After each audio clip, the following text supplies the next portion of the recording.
So ఎన్నడైంది sir అమ్మి? ఈ రోజుకి మనం అమ్మి 6 నెలలు కంప్లీట్ అయిపోయింది. ఈ రోజుకి మనం అమ్మి 3 జూన్ 2024 అమ్మాము. 6 నెలలు కంప్లీట్ అయిపోయింది. పొరపాటున కింద పడి డిస్ప్లే వెళ్ళగొట్టుకున్నాడు. సో మేము ఎంత తీసుకున్నాం సార్ డిస్ప్లేకి? ఫ్రీగానే ఇచ్చావా? ₹1 డబ్బు తీసుకున్నావా? సో మన దగ్గర మొబైల్ కొంటే ఇది బెనిఫిట్. మీరు మొబైల్ కొన్నారు, డిస్ప్లే పగలగొట్టుకుంటే మాది పూర్తి బాధ్యత. లోకల్ డిస్ప్లే అయితే కంప్లీట్లీ ఫ్రీ. అదే కంపెనీ డిస్ప్లే కావాలనుకుంటే నేనేం చెప్పాను బ్రో? 50% మీరు పెట్టుకోండి, 50% మేము పెట్టుకుంటామని చెప్పినా లేదా? వీడియోలో కూడా అదే చెప్తున్నానా? రెగ్యులర్ ఎప్పుడైనా ఫాలో అవుతున్నావా? మా ఫేస్బుక్ కానీ, మా యూట్యూబ్ కానీ, మా ఇన్స్టా ఫాలో అవుతున్నారా? ఇన్స్టా ఫాలో అవుతున్నారా? సో మీరు ఇంకా ఫేస్బుక్, యూట్యూబ్, ఇన్స్టా అన్నీ ఉంటాయి, అది కూడా ఫాలో కండి. మీరు మొబైల్ కొన్నారు, మొబైల్ కొనేటప్పుడు ఆన్లైన్ ప్రైస్ ఇచ్చామా? ఎక్కువ తీసుకున్నామా? ఆన్లైన్ ప్రైస్కే ఇచ్చాం. మంచి ఆఫర్ కూడా ఇచ్చామా? హ్యాపీనా మీరైతే? సో మీరు బయట చేసుకుంటే ఇదే ₹2,500 పక్కా ఉంటుందా? ₹2,500 ఉంటుంది. ఈ రోజు అయితే ఈ ₹2,500 తమ్ముడికి సేవ్ అయింది.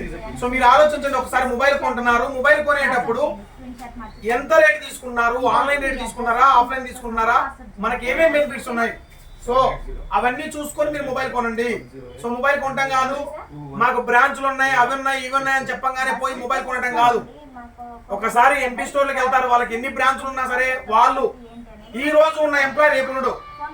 నేను ఇక్కడే ఉంటా, నేను ఇదే షాప్ లో ఉంటా, కానీ వాళ్ళు అట్లా ఉండరు.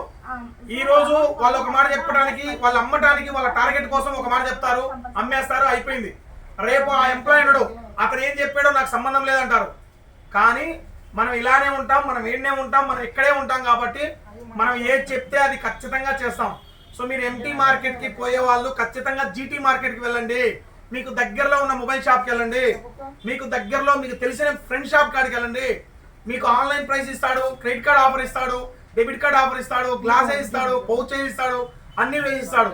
దాంతో పాటు ఇట్లాంటి ఆఫర్లు కూడా ఉంటాయి, కొన్ని ఒక చిన్న గిఫ్ట్ కూడా ఇస్తాడు. అదే మీరు ఆన్లైన్ లో కానీ ఎంటీ షాప్ లో కానీ కొనుక్కుంటే తర్వాత ఏదైనా సర్వీస్ వస్తే రెస్పాన్సిబిలిటీ ఎవరు ఉంటుంది? సో మీరు ఆలోచించండి. మీరు మొబైల్ కొనటం కాదు సమస్య, మొబైల్ కొన్న తర్వాత దాని ఆలోచన కూడా చేయండి. తర్వాత ఏమైనా ప్రాబ్లం వస్తే ఎక్కడికి పోవాలని చెప్పేవాడిని కూడా ఆలోచన చేయండి. సో మేమైతే ఇక్కడ కంటిన్యూగా ఇక్కడే కూర్చొని ఉంటాం. ఎంటీ షాప్ లో అలా కాదు, వాడు పోరా అంటే పోవాలా, వాడు ఎల్లురా వద్దురా అంటే ఉండకూడదు వాడు. సో వాళ్ళు చెప్పేటప్పుడు, అమ్మేటప్పుడు ఉన్న మాట తర్వాత రిపేర్ దగ్గరికి వెళ్ళినప్పుడు ఉండదు.